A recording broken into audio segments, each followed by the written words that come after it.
Hello students, and welcome back to another lecture for Core 201. So today we're going to talk about how to know when it's time to overthrow your government. Very timely, right?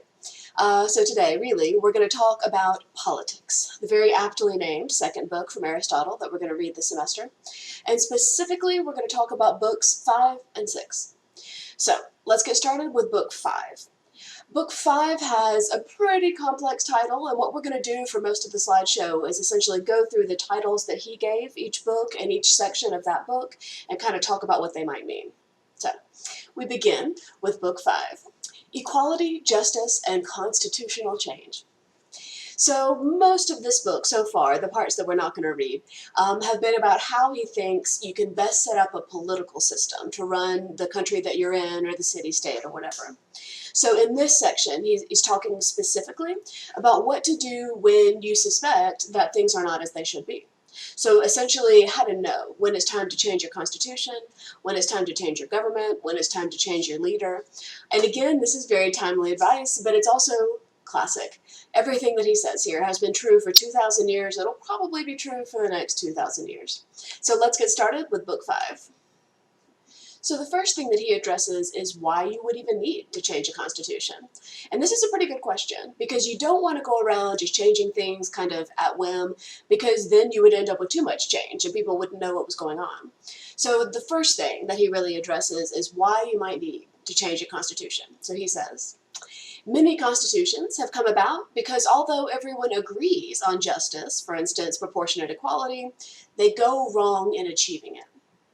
So most of this is about equality, and it's about how you achieve equality and why you would even want equality, and specifically whether your laws guarantee the kind of equality that your citizens want to have.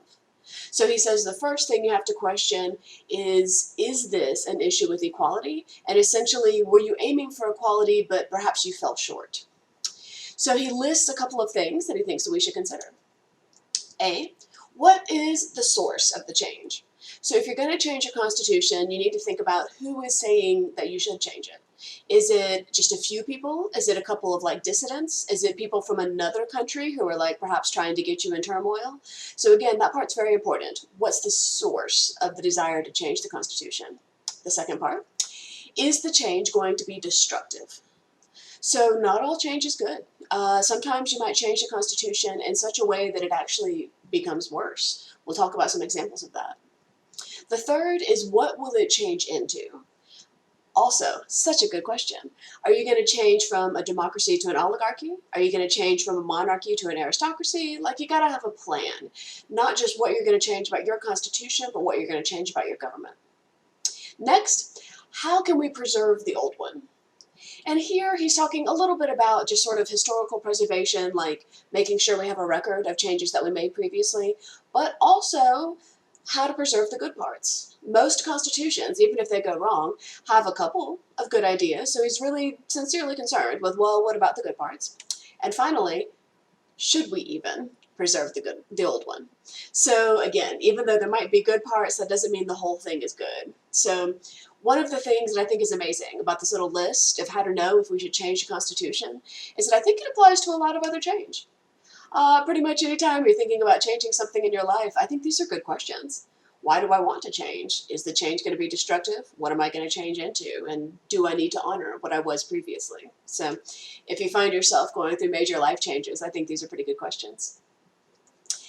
The other thing that he begins to address here is that if you want equality, and most constitutions do, you need to think about how that looks. So very often we talk about the difference between equality and equity, and this is a pretty good example of that. So for instance, he says that in a democracy, those who are equal in any respect are equal absolutely. And this should sound familiar, right? All men are created equal. And that's kind of where we got this idea. Basically, in a democracy, every single person there is the same as every other person in every legal sense. So it's not to say that they're inherently equal, by weight or something, but they're legally sort of inherently equal. However, in an oligarchy, those who are unequal in some one respect are completely unequal. So if you are a member of an oligarchy, for instance, you probably think that because you have better wealth and a better education, you deserve more power over the government. So again, with a democracy, everybody's equal all the time. With an oligarchy, everyone is unequal, and we need to pay attention to the fact that they're unequal. This is why oligarchies are often not very popular. Because even as Aristotle recognizes, equality is our biggest problem. So the final quote that I want to talk about from this section is this: "Inequality is everywhere at the bottom of faction. For in general, faction arises from men striving for what is equal." So again, faction is kind of an old-fashioned word. We don't necessarily say it anymore, but you might think of it as like unrest or strife or anger. It basically means that people have gotten mad and they've formed sides, like they've clicked up, right? So this is kind of, again, one of the reasons that Aristotle is the OG. This idea that inequality is the only thing that we ever really fight about is gold. So his argument, again, is that if you design a system in which men are fundamentally unequal, it's going to be a problem. You have to find a way to give people a certain amount of equality, especially if you want a democracy, or you have to find a way to tell people they're unequal and have them just live with it. So essentially, if you're going to change a constitution, one of the things that you have to keep in mind is whether you want complete equality for democracy or whether you want a little bit of inequality built in for an oligarchy. So if you do decide to change your government and you do decide to change your constitution, you have two options. Number one, keep the thing where some people are in power and some people aren't, but flop it. So this you might have heard of with like a proletariat revolution, or if you have like a really dramatic coup and the people who are on the bottom become the people who are on the top. The problem with this system is that it just sort of forms a wheel. One person's on top, they're on the bottom, on top, on the bottom, on top, on the bottom. So it works in the short term, and often it's very satisfying to see the people who were on the bottom become on the top, but it doesn't really fix the fundamental problems that you were facing. Your other option is just to throw the whole thing out. Just burn it to the ground and start over. And this is perhaps a less popular option because it takes a whole lot of work. You have to completely dismantle your government, then you have to build a brand new one in its place, so it's not very common. We have seen it. You may recall the American Revolution. A great example, right? They were coming from a monarchy and they just threw the whole thing away and built themselves a fresh, beautiful constitution. So these are your options, and which one you choose typically has to do with what you want the future to look like. Do you want it to be really similar to what you used to have, or do you want it to be like a brand new shiny thing? So the best thing to do if you have decided to sort of overthrow your government and build a brand new constitution is to understand why you needed to build a new constitution in the first place. And again, this is where we deal with this sort of like Aristotelian duality. Very often, he talks about things being the same, but backwards, if you will. We'll talk about it more later, but here's what he says. First, we have to understand the conditions that led to faction. Secondly, the objects aimed at. And thirdly, all the various origins of political unrest. So again, this is genius, so insightful. So basically, if you're looking at a situation in which you need to like burn the whole government down and start over, you need to think about a couple of things, and we're going to go through each one of these in turn. So basically, Aristotle says we need to understand three things if we're going to overthrow a government and start a new one, which is essentially we need to understand how we got here. First, we need to understand the conditions of the men who like want the thing to happen. Second, we need to understand what the people who did the bad things did and why. And third, we need to understand the big picture social factors. So let's start with the first one, which is basically the conditions under which your citizens were living. So he phrases it outright as inequality. He says that which causes conditions leading to change is chiefly and generally what we have been speaking of, inequality. And this is, again, something that I want you to keep in mind as we get ready for discussion, because you could argue that this is exactly what we're seeing right now, and in fact, exactly what we see every time a government falls. So basically, you have to think about inequality. Are the people equal? Do they want to be equal? Are they mad about it? Do the people who have less power want more power? Do the people who have a bunch of power feel like they could give some up? So essentially, with inequality, you have to really think about this thing that at its fundamental level, people do not like to be unequal. The second one is a little more complicated. He argues that very often how we became unequal has to do with individual desire. So he says, As to what is at issue between the factions, we find this to be profit and honor, and also their opposites. For it is in striving to avoid dishonor and loss that men resort to factions in their states. So essentially, the thing that makes us unequal is that people want profit and people want honor. And don't forget, they also want the opposite. They want to avoid a whole huge loss of their money. They want to avoid a whole huge loss of honor. So basically, in striving to get as much money and as much honor as possible, sometimes we create inequality. Because we can't all have the most money, we can't all have the most honor. So essentially, by trying to be unequal, we create unequal conditions. Which leads us to the third thing, which is very sociological. But the third thing is basically the social factors that might lead to inequality. And these, again, are eternal. So I'm going to go through this list on this slide and then just pick out a couple of the interesting ones. So basically, when he talks about the underlying causes, he does first mention profit and honor. That did happen. The third one is ill treatment, which I think is kind of genius. Basically, he's saying if you treat the people poorly, they're going to be mad and they're going to overthrow your government. The next one is fear. And again, I think this one is very, very powerful. One of the things that we've learned very recently is that fear is a huge political motivator. If you tell people that they are in danger and specifically that someone else is coming for them, they believe you. And that fear will lead them to vote. The next one is preponderance, and we don't see this word a lot, but basically it means that there's too much of something, that someone has too much power, that someone has too much wealth, that someone has too much control over the government. Again, we want things to be relatively even and balanced, and preponderance means that's not happening. The next one, contemptuous attitudes. And I love this one. So basically it means that some people are showing contempt for other people, or they're showing contempt for the government. But either way, they're creating faction because they're kind of being dicks. The next one, disproportionate increase. And again, this is similar to the idea of preponderance. We want things to increase at a relatively steady level, or we want things to increase among people relatively evenly. So if some people are suddenly making a bunch of money, or if suddenly some people have a complete loss of power, that's going to create faction. So again, any sort of disproportionate increase in wealth or power, very concerning. Next, the soliciting of votes. And I kind of love this one because at his core, Aristotle really doesn't like it when politics go out and solicit votes from the common people. Aristotle has a lot of problems with class, and we're going to get there, but this is one of them. He thinks that basically going out and pandering to the voters is one of the ways that you create discontent. In part because very often you lie to the voters. When you go out to solicit votes, you say that you're going to do things, like for instance, you're not going to raise taxes, and then inevitably you raise taxes, everybody always does. So this idea of soliciting votes, especially by lying, very dangerous. The next one is lack of vigilance.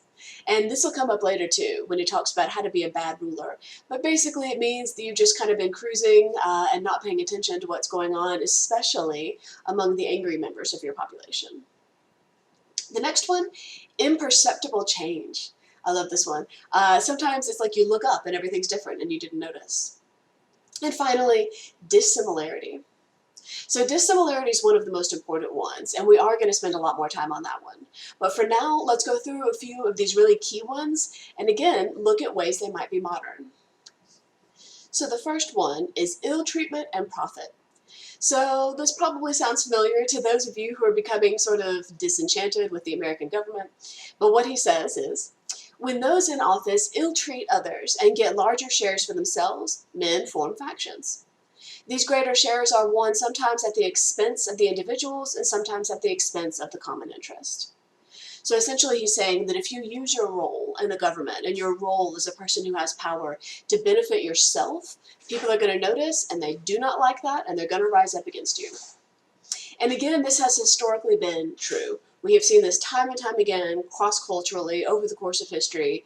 This is kind of a universal governmental truth. Basically, if you get a larger share of profit and honor from pushing down other people, it's not going to fly. So this is a really, really crucial one, that basically you can't treat the people poorly and expect them to stand up for you. The next one is preponderance. So we talked about preponderance just a little bit a second ago, but I wanted to be clear again. So for one thing, the definition is the quality or fact of being greater in number, quantity, or importance. And one of the things that I think is really key about that definition is that it's not always just money. It might be importance. So preponderance can mean that there's an outsized wealth, but it can also mean that there's an outsized importance among some people instead of other people. So he says, this is to be seen in any case where one or more men exercise power out of all proportion to the state or to the power of the citizen body. So essentially, again, you do not want one person in charge of too much. You don't want one group of people in charge of everybody, especially if they didn't elect them. So preponderance has a lot to do with balance. And if you think back to last week, you know that Aristotle's huge on balance. He always wants you to find the mean. And the very fact that there is preponderance means that you've done something wrong. The next one, fear. And again, this one is very, very powerful. So when he talks about fear, he says, as for fear, it operates in two ways. Those who have committed a crime turn to faction because they fear punishment, and those who expect to be wronged by others want to forestall it. So essentially the first version is, if you know that you've done something wrong, like you've been embezzling, you might build a group around yourself to protect you because you don't want to get punished. Fair enough, I can imagine any human doing that. The second one is if you think someone else is about to do something that harms you, you're going to form a faction around yourself to protect yourself. So if you think that someone is embezzling from you, you might form a faction. Or if you think you're in danger from invading hordes, you might form a faction. So basically, fear can lead us to sort of click up and form these rival factions because either we're afraid we're going to get punished or we're afraid we're going to get taken advantage of. And again, these are universal human fears. The next one is disproportionate increase. And to illustrate this one, I have chosen a picture of a teenage puppy. If you've ever seen a teenage puppy, they tend to like kind of grow out of order and they have really big paws or really big ears. And this is kind of that same thing. It's a nice way to think about disproportionate increase because usually it's a little bit more evil. So he says the body consists of parts and increase must be in proportion. So essentially he's talking about a human body cannot exist out of proportion. You cannot have like little tiny feet and still expect to walk. So he says, the proper balance of the whole may remain intact, so too a state consists of part.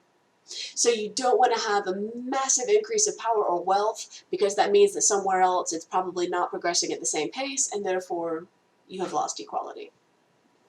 The next one, imperceptible change. And this one might make more sense to you as you sort of get older and you realize that the world changes while you're not watching.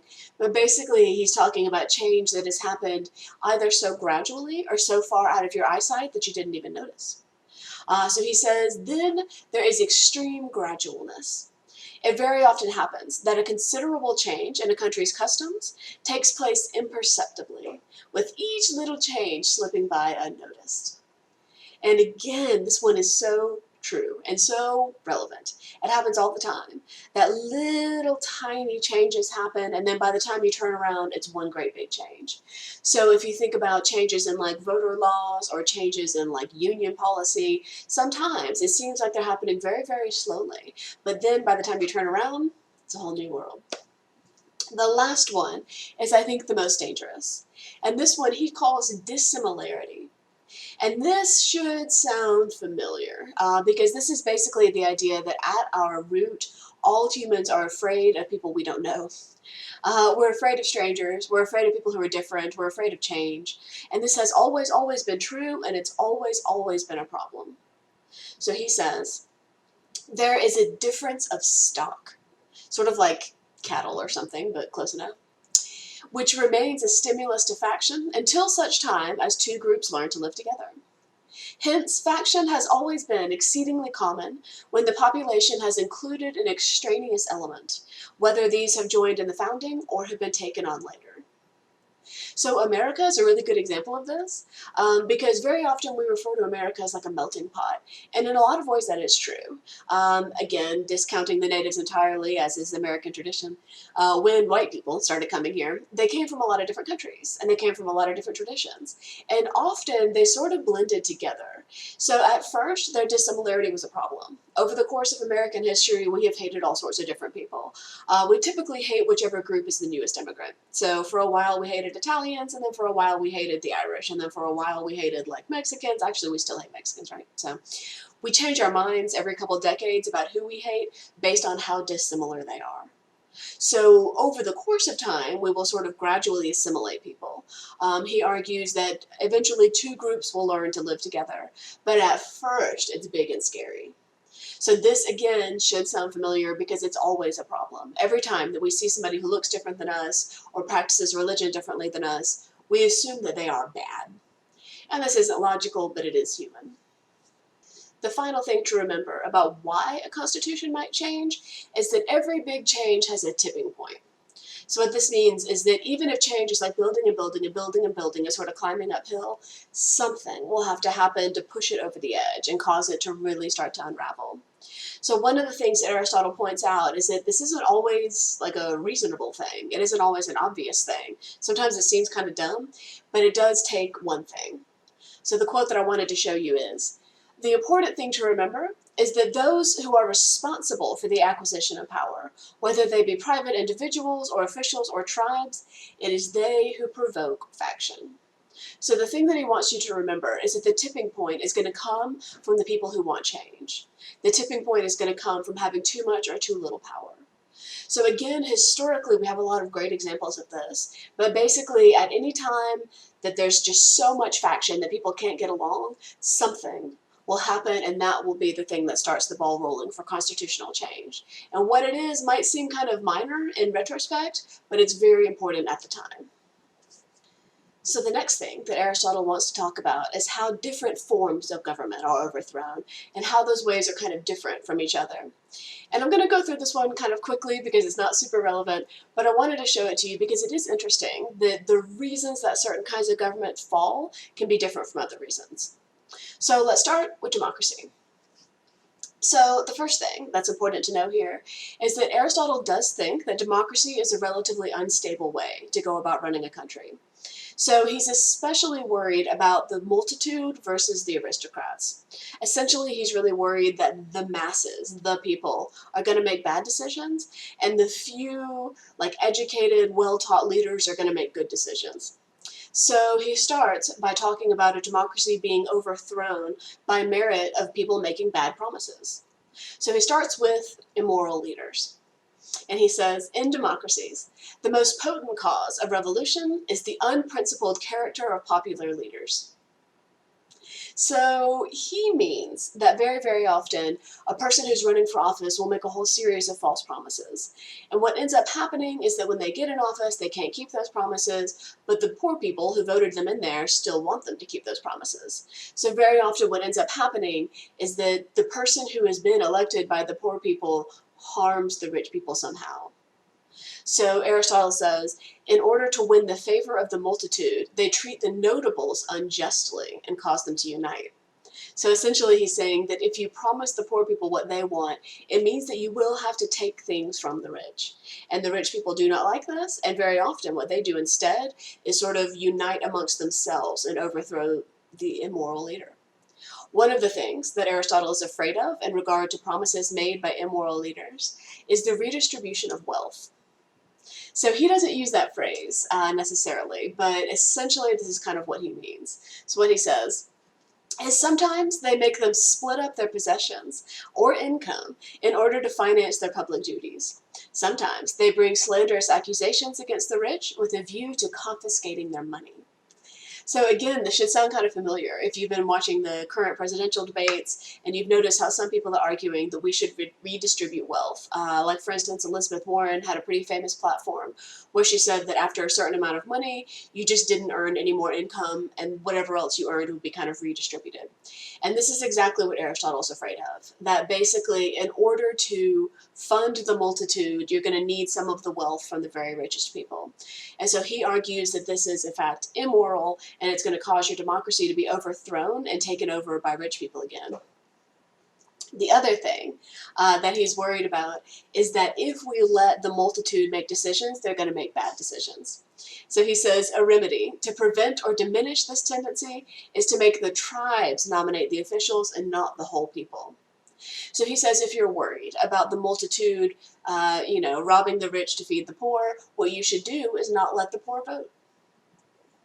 Again, Aristotle, real problems with classism here, but basically he means if you're afraid that your democracy is going to be taken down by majority rule and the majority are poor, Just don't let them vote. Just only let the members of the tribes, which is kind of like the ruling families, only let them vote, and then you'll see.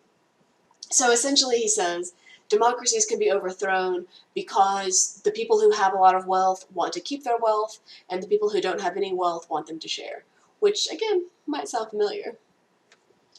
In the next part, he's talking about why an oligarchy might be overthrown, and the answer for this one is pretty similar, which is basically that there's a limited amount of power to go around, and so people will be fighting, like infighting amongst each other. So he says, one is when the oligarchs wrong the multitude, in which case any champion is good enough. And this one's kind of great, which basically means one reason you might overthrow the oligarchy is because they did such a bad job that any random person would do a better job than who they had in charge. The next part is that they might just fight amongst each other. The other arises directly out of the oligarch's own rivalry. Happens all the time. Basically, the people who are in charge are fighting with each other independent of the multitude and what the multitude thinks. The reasons for overthrowing an aristocracy, in his mind, very, very similar. When he says aristocracy, he is talking about essentially a government founded on arete, not on birth, but on arete. So when he says aristocracy, he means that the government is run by the best, most moral people, not necessarily by people who inherited their titles by having them handed down. That said, he says that aristocracies can be overthrown by jealousy. One reason for factions in aristocracies is the fact that only a few people share in honors. So under his system with an aristocracy, there could really only be a few people who are good enough to be in charge. And if there's only a few people, that means they have to share the power, and sometimes that goes kind of poorly. So even though they might be among the best and most virtuous people in the world, some of them might be slightly better than others, and that would make them mad. So in short, oligarchies get thrown over because of like infighting or choosing a really bad person, and aristocracies get thrown over because of infighting. It's mostly infighting. The next part is about how to preserve a constitution. So let's say you got a perfectly good constitution and you want to keep it going for the next several hundred years. What should you do? And so first we start with acknowledging what might have gone wrong before you got there. So when he talks about opposites, essentially he's talking about knowing why a thing fell apart so that you can know how to fix it. So he says the first and obvious point to make is that if indeed we do understand the causes of their destruction, then we can understand also the causes of their preservation. So again, we're kind of looking at two sides of the same coin. Creating and destroying are just two sides of the same coin. So he says if you know what went wrong last time, you'll know what to do better this time. Also a good life lesson. The next one is that you need a capable leader. This one's hard. It's really hard to find someone who is both suited for the job and running for office. But basically, this is how he says we'll know a capable leader when we see one. There are three essentials for the holders of sovereign offices. Goodwill toward the established constitution, which means they need to like the constitution that they're working under and they need to understand it. Tremendous capability for the work involved in the office, so they need to be able to do the job for which they were hired. They need to be able to do all of the things that go with being a capable leader, and they need to understand why they're doing them. And the third, the kind of virtue and notions of justice that are calculated to suit the particular constitution in question. So that's a heavy list, but it's also very, very smart. We need a person who wants to do the job, who understands how to do the job, and who's going to do it well. So much to ask, right? The next one is that you need to have a constitution that the people actually like. Also very smart. So you can't really uphold the Constitution if all the people hate it, so you need to have one that the people believe in. He says, that oft-mentioned and most important principle, to ensure that the number of those who wish the Constitution to be maintained is greater than those who do not. So again, we're on a simple measure of balancing. You need to make sure that more people like it than don't like it. Simple enough. The last one is that you need to make sure people actually know the Constitution. He calls it an educated populace, and he says, the most important, but today universally neglected, is education for the way of living that belongs to the Constitution in each case. So essentially, not only do people need to know the Constitution and what it says, they also need to know why it says what it says. They need to know what the goals of the government are. They need to know how the government functions. They need to know what their society is supposed to look like. And so one of the things that's really, really crucial for having a good constitution that stays throughout the course of history is making sure that it was good in the first place, you have capable leaders, the people like it, and the people know what it says. So one of the points of this class is to create you as an educated populace so that you can help maintain the Constitution, if so you so choose. You might not choose. You might want to burn it down. And we'll talk about that in a second. So this next part is my favorite part. And it's not totally relevant because he's talking about monarchy, but I do think it's really relevant in terms of being a good leader and running a good country. So essentially, he lays out ways to be a good monarch and ways to be a bad monarch. And they're just so timely, but they're also just incredibly eternal. So we start quite simple. Basically, we're going to look at the short version of how to maintain your monarchy. Rule 1, make it so that your subjects don't want to revolt. Like, do a good job, have a nice government. Rule 2, make it so that your subjects can't revolt. Tricky, very dark. But basically, if you really want to stay in power, number 1, make sure people want you to be in power. Number 2, make sure they can't displace you just in case. The next part gets more complicated. So this next part is his rules for being a bad monarch, and specifically for being a tyrant. And I know that, again, it's kind of a wall of text, but I wanted to make sure we talked a lot about these because they are universal. They are timeless. Every bad dictator you've ever seen did this, and there's just innumerable results, and that's one of the things we'll talk about. But let's talk about them individually. Number 1, lop off the imminent. Lop is not a word we use very often, but it basically means to chop. Like you might hear people talk about lopping off their hair or something like that. But when he says lop off the imminent, he means like kill the people who are powerful. Lop off the imminent and get rid of men of independent spirits. So if you have powerful people who are causing problems, or if you have people of independent spirits like rabble-rousers who are causing problems, maybe they fall down an elevator shaft. It seems to be working well in Russia. The next one, don't allow people to congregate, especially in clubs. And this one is also really, really common. Anytime that you allow humans to get together, you run the risk of them talking about overthrowing the government. So he says you shouldn't allow, for instance, protests, and you shouldn't allow clubs, and you shouldn't allow secret gatherings. And he's not wrong, because every time that we've had an uprising or we've had a case to overthrow the government, it did start with people meeting in groups to like raise consciousness or to make a plan or to like actually subvert the government. So one way people have found around this lately is by using apps and that sort of thing. But essentially the argument is if you allow people to congregate, they might talk about you. The next one, don't allow schools or the pursuit of knowledge. Genius. If you keep your citizens very, very stupid, it's very unlikely that they will rise up. They won't know they could rise up. They won't know how to communicate. They won't know that there's a better life possibly out there. So as long as you don't educate your populace, you really lower the risk of them rising up and overtaking you. The next one, keep people in view and watch them so they can't have secrets. Again, this one, so amazing. We're seeing a lot of this lately, especially with the technology that we have these days, like facial recognition technology. But basically the argument is, don't let people have secrets. Make them be completely transparent.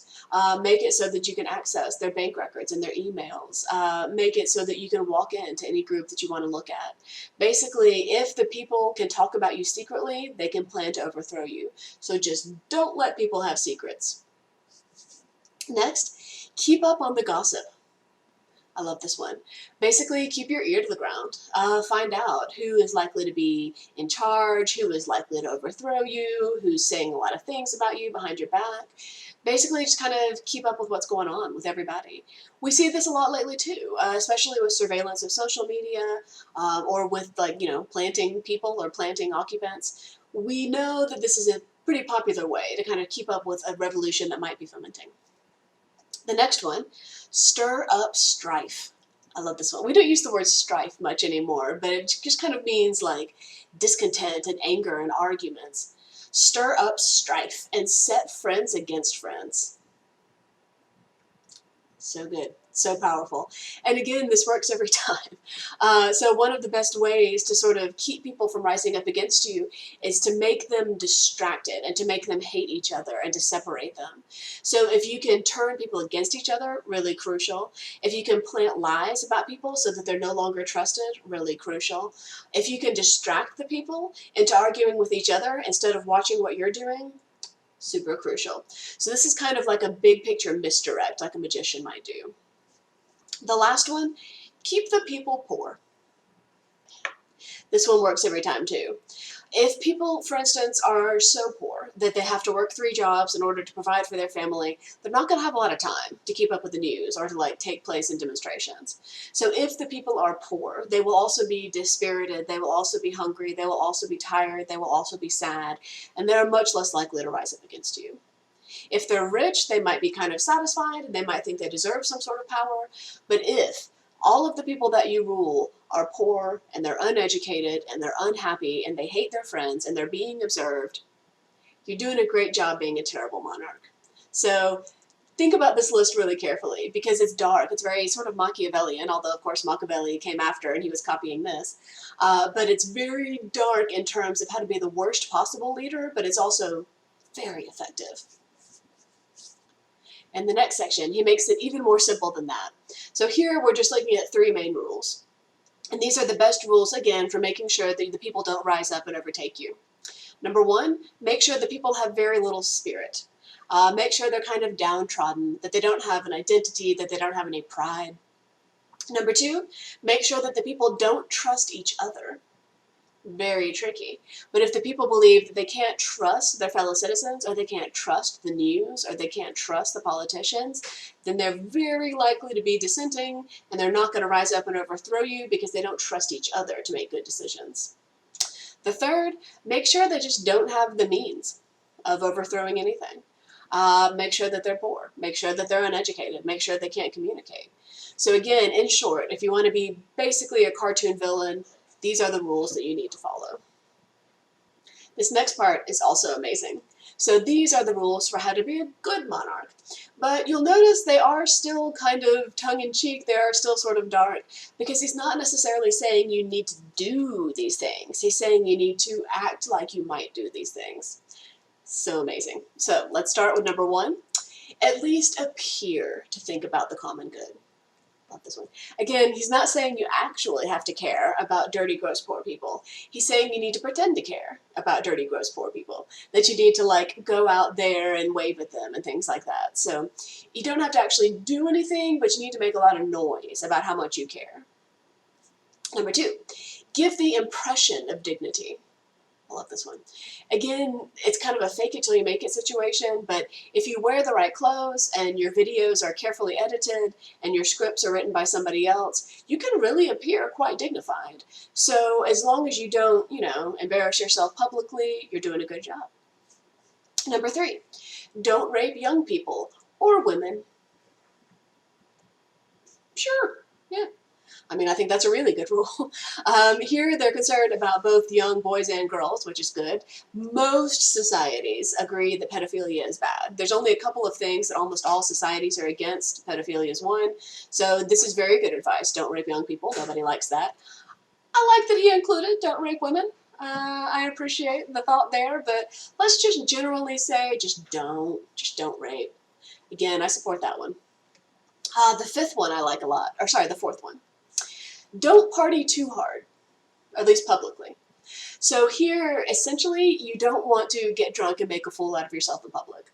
And this is increasingly true because everybody's taping everything all the time now. So basically the idea here is drink, but do it at home. Or like do drugs, but at home. Because if you get drunk in public, people might stop trusting you as a leader. The next one, be religious, but not too religious. Again, so solid. We really like it when people are religious. We think that that means that they might also be virtuous, and we feel like it means that they have like a code by which they live, but we don't like it when people are too religious. Like if you think about some recent political candidates, you can imagine that somebody is supposed to be a little bit Christian, but if they're too Christian, we get a little concerned. Or if somebody is any variety of religious, if they're too into it, we don't actually care for that. You should go to church, for instance, if you're the president at Easter or Christmas, but you shouldn't go every Sunday. That would be weird. Number 6, reward people personally and loudly, but have other people do the punishing. And again, this one is key. So you should always hand out the medals and the giant novelty checks, but you should not personally put people in jail or behead them. In part because we like to see people rewarded. So you should make a whole big deal out of it. You should televise it. But we don't always like to see people punished, especially if you're punishing people we agree with. So the punishing, he argues, should be done privately and ideally by someone else. The last one is about maintaining the peace. And essentially he says just don't piss people off, but especially young people. And again, this is such good advice, because if you anger the young people, they are much more likely to rise up and rebel against you than the older people would be. And again, this has historically been true, cross-culturally been true.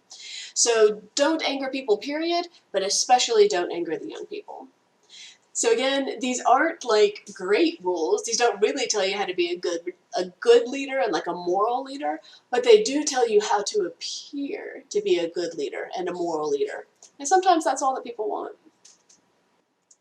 So while Book 5 was mostly about how to keep different types of governments functioning, Book 6 is mostly about how to keep your specific constitution functioning. So he starts with a couple of things that he basically has noticed about why constitutions might be different, and they're pretty smart. The first thing to think about is that constitutions need to be different from each other, and that's because sometimes the situations in which you use them are different. So first, he says that populations differ. First, the one already mentioned, that people differ. One populace may be agricultural, another engaged in mechanical tasks, and when the first of these is added to the second, not only is the quality of democracy altered, but also its identity. So essentially here he's saying that what's important in some places might not be important in other places. For instance, what matters to an agricultural area might be way different than what matters to like an industrial area. This is kind of similar to why we let the states make different rules, because sometimes what matters in one place doesn't matter in another place. The other thing that makes constitutions a little bit different is that sometimes we kind of mix and match from other people's constitutions or from other rules that came before that we liked or hated. So he says, the other reason is the one under discussion. All of these features, which are entailed by democracy and are regarded as appropriate to this constitution, make the democracies different, according to whether a few or several or all of these features are combined. So essentially, every time you make a constitution, you're going to make it for your period in time, you're going to make it for your geographical place, you're going to make it for your specific population. And so how to maintain your constitution might change a little bit depending on where and when you are. And that is important. The next thing to consider are the sort of best practices of democracy. And again, these are so crucial. Basically, everyone who has created a democracy has used these ever since Aristotle said them. So the first thing that he talks about is pretty much the most important thing, which is liberty. And liberty can be very difficult to translate and very difficult to define, but he lists a couple of things that are important. So first, a basic principle of the democratic constitution is liberty. And we're going to talk a lot about what this means over the course of the semester, especially for John Locke. But here's a little bit about what Aristotle says. He says there's 2 marks by which you can identify it. The first mark of liberty is ruling and being ruled in return. This one is difficult, but basically what it means is that in a democracy, because everybody has a vote, you are controlled by their votes and they might be controlled by your votes. One way to think about this is that very often in a democracy, we change over our leaders at a specific point in time. So for instance, whenever we change presidents in America, there's a whole big swearing in ceremony. In this picture on the left, you see Barack Obama being sworn in. In this picture on the right, you see him watching someone else get sworn in. You can't refuse to give up the presidency. That's not a thing. The important thing about liberty is that sometimes you're in charge, other times you're not in charge. Then you might switch back to being in charge, other times you might not be. But if you recognize liberty, you have to recognize everyone's liberty. So just because you have some does not mean someone else does. In fact, if you have some, so does that person. So one of the most important things about liberty is that you recognize that you are part of the system. You are not on top of the system. The other thing that's important is that The majority rules. So in a democracy, basically all of the votes count equally. And what this means is that sometimes you're going to get outvoted.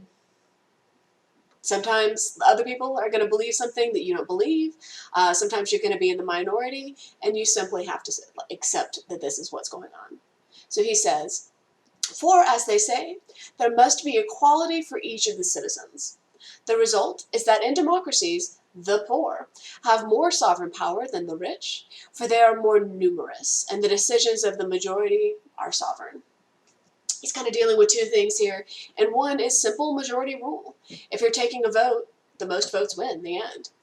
The other is where his class issues start to peak out, and he's basically saying there are always going to be more poor people than rich people, which means that the poor people will always have the majority of the vote. Essentially, there will always be more of one person than another person, which means that the majority has more power than the minority. Is this always true? We'll talk about it. But fundamentally, it is true. The more people who are voting, the more power that those people have, regardless of anything else. The second mark of liberty is kind of amazing because it's so simple. To live as you like. Kind of great, right? Probably this is where we got the idea of the pursuit of happiness, because basically to live as you like means that you have freedom, and it means that you have equality, and it means that you can kind of do whatever it is you feel like you want to do. Whatever's legal was voted in by majority, so as long as you're part of the majority, as long as you're part of the voting system, liberty means you can kind of do what you want. One of the ways that he mentions that you can recognize when you don't have any liberty is when you are enslaved. So he goes on to list several fundamental principles. And again, we have a sort of wall of text here, but I wanted to go through these because they're so important. They're so fundamental to the way that we do democracy today, again, even though they are so old.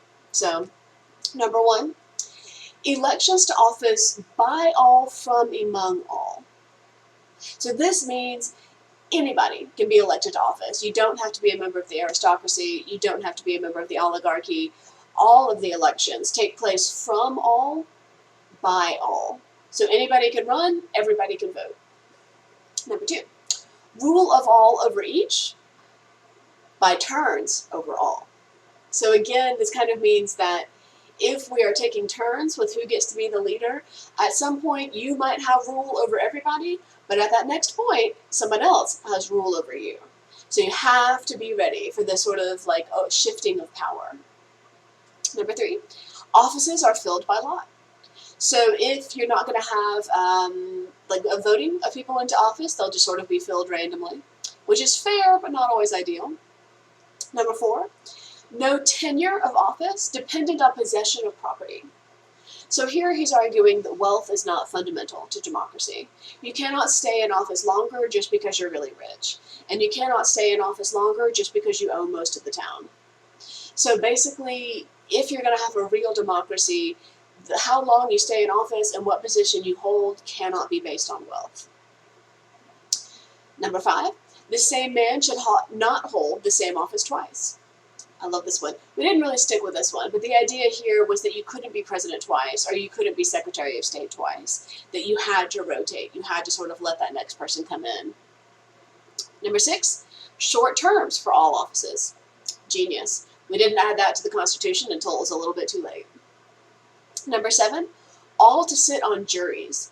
And we'll talk more about juries as we go, but again, I think this one is fundamentally accurate. This is part of why when you register to vote, you're also registering for jury duty, because they figure if you want to participate in the government, welcome to participation in the government. So all the people who are qualified have to sit on juries in order to make sure that democracy progresses as it's supposed to. Next, the assembly as the sovereign authority in everything. So this means that if you're going to make laws, they have to be made in the assembly. One guy cannot just make a law and tell everybody else about it. The assembly, the group of assembled lawmakers, has authority. Next, payment for services is regular for all. Kind of love this one. You should pay people for the work they do. He specifically meant people who attend the assemblies, essentially the senators should get paid. But I think it's kind of interesting that he felt like he needed to specify that if people are going to take part in democracy, they need to get paid for it.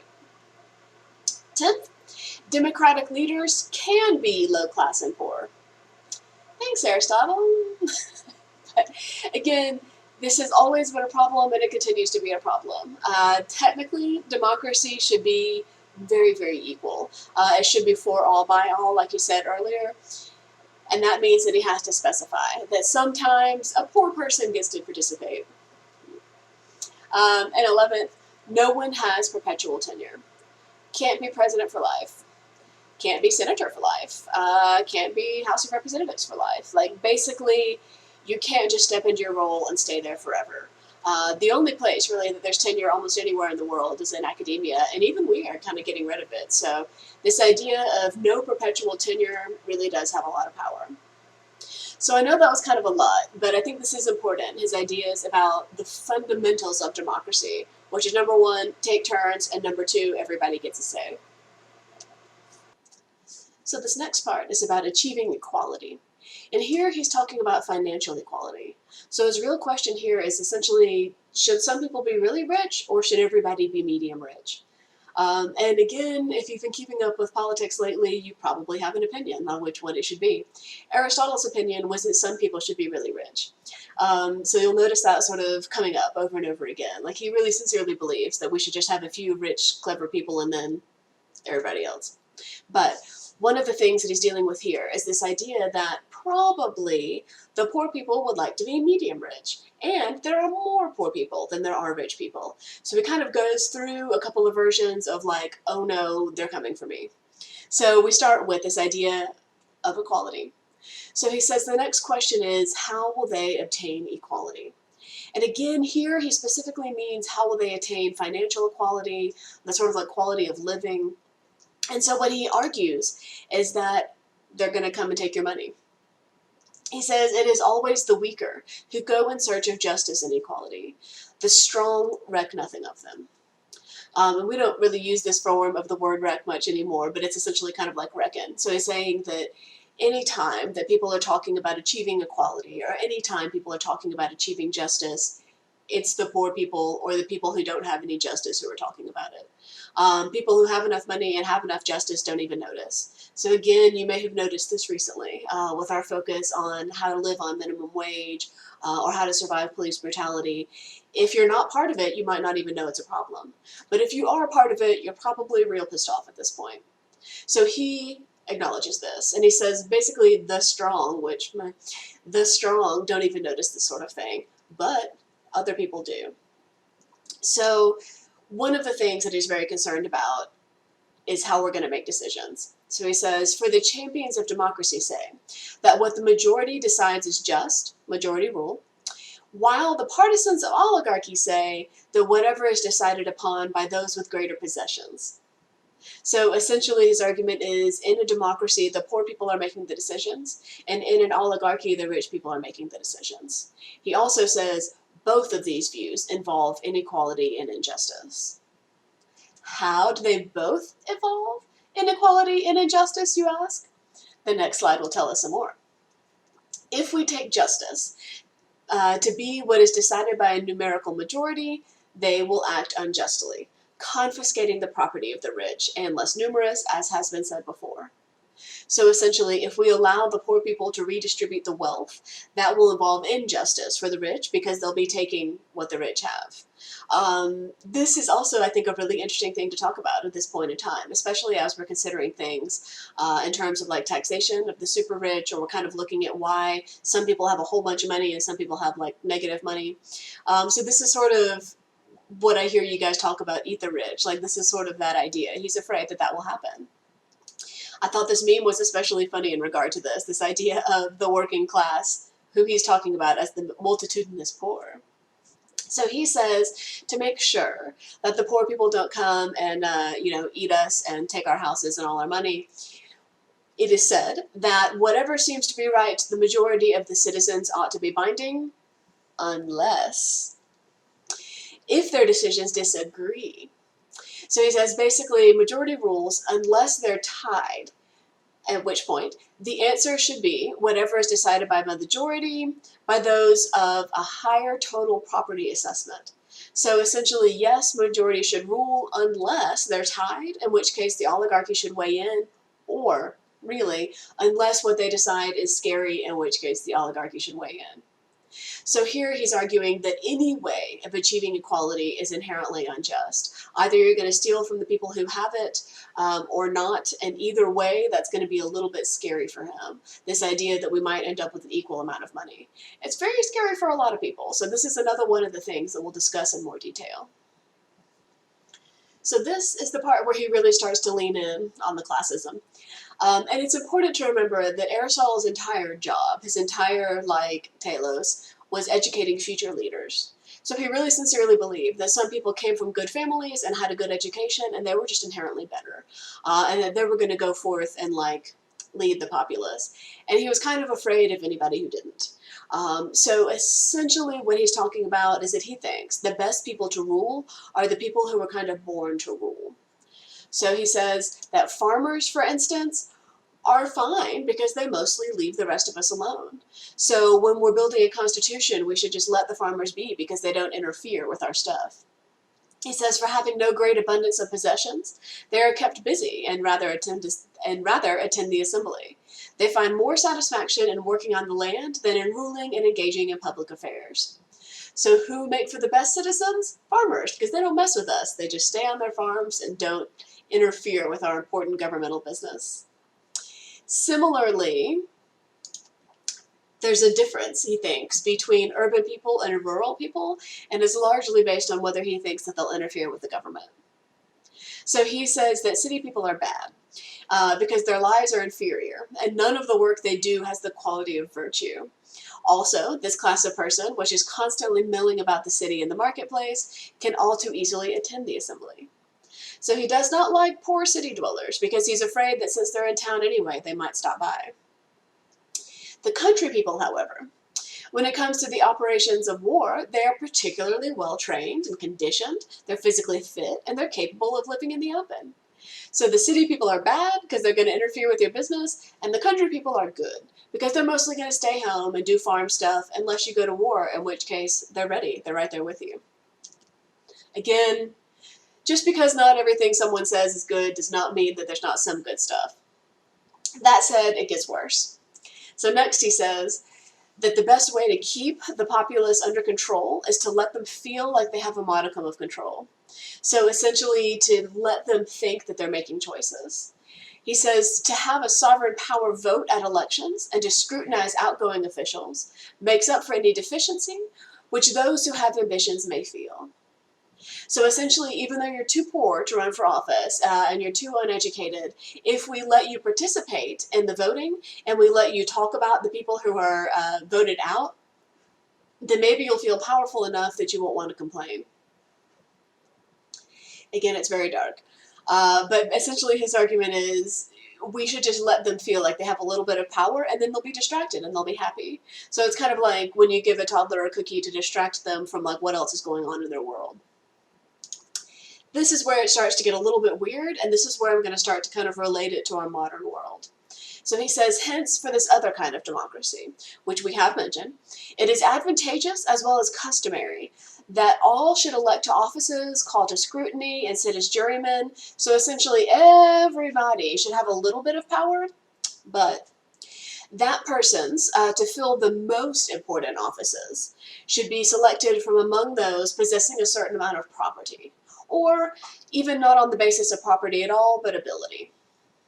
So give everybody a little bit of power, but only elect people with wealth and with education, or if you have to, with merit, to the top offices.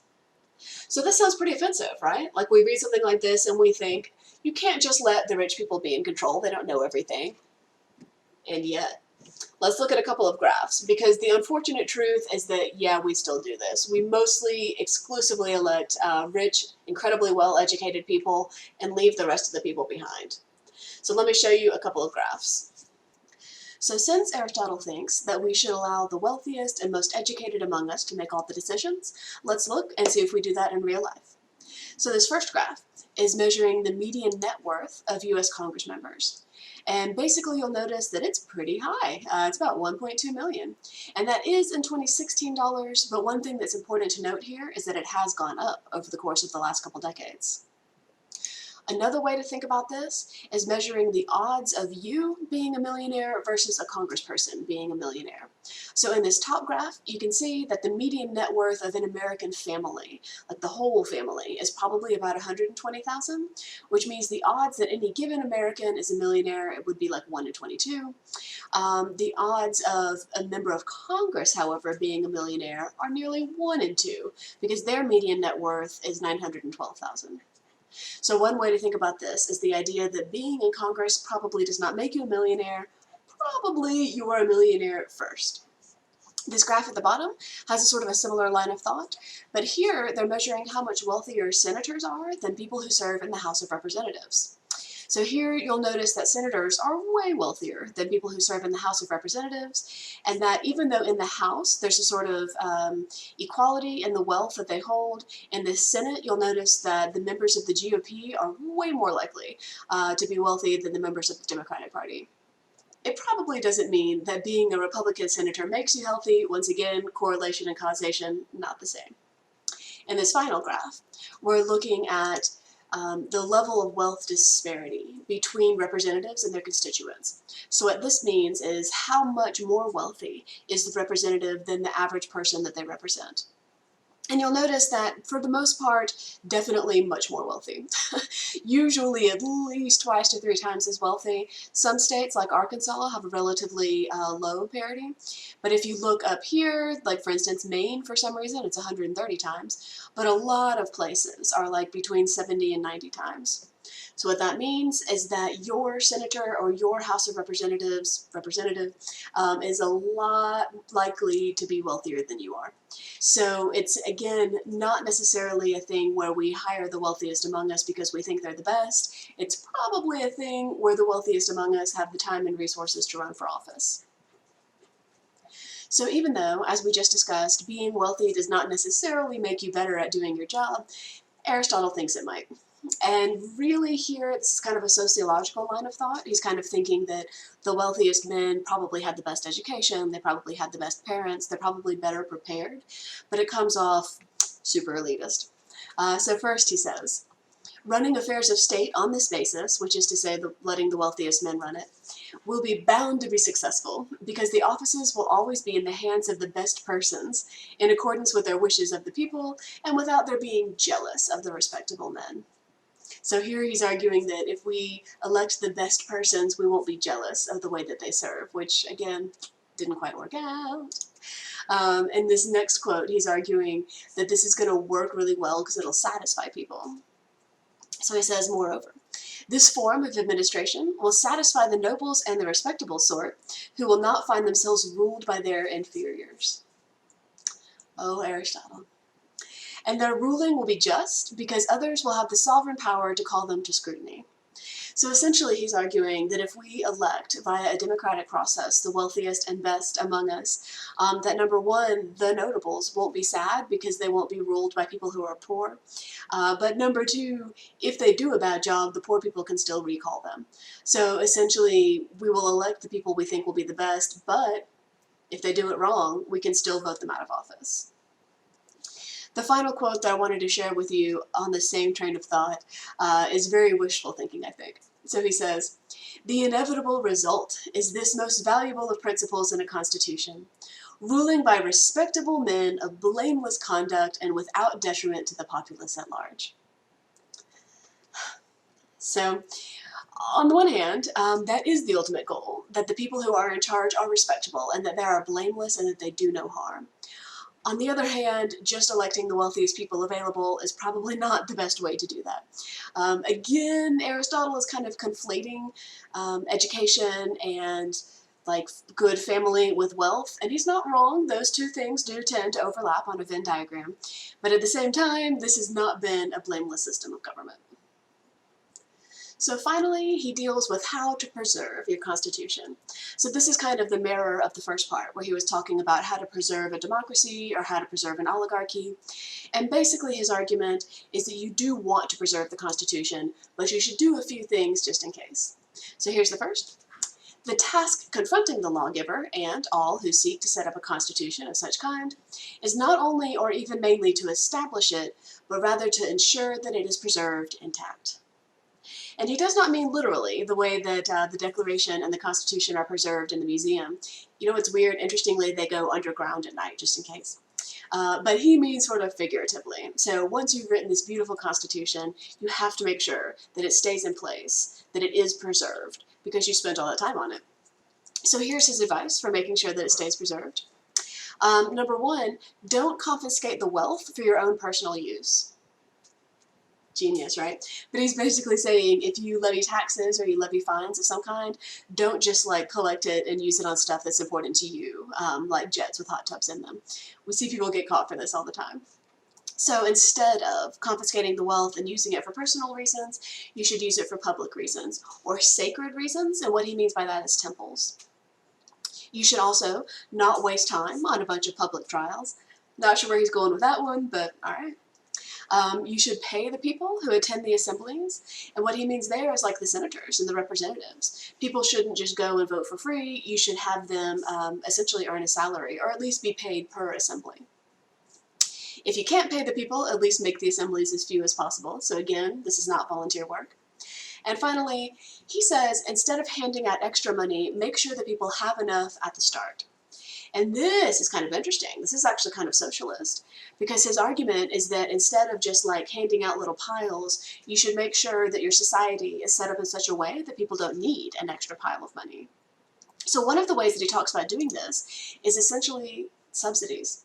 He didn't use the word subsidies because I think maybe they didn't have it yet, but he says, every effort must therefore be made to perpetuate prosperity.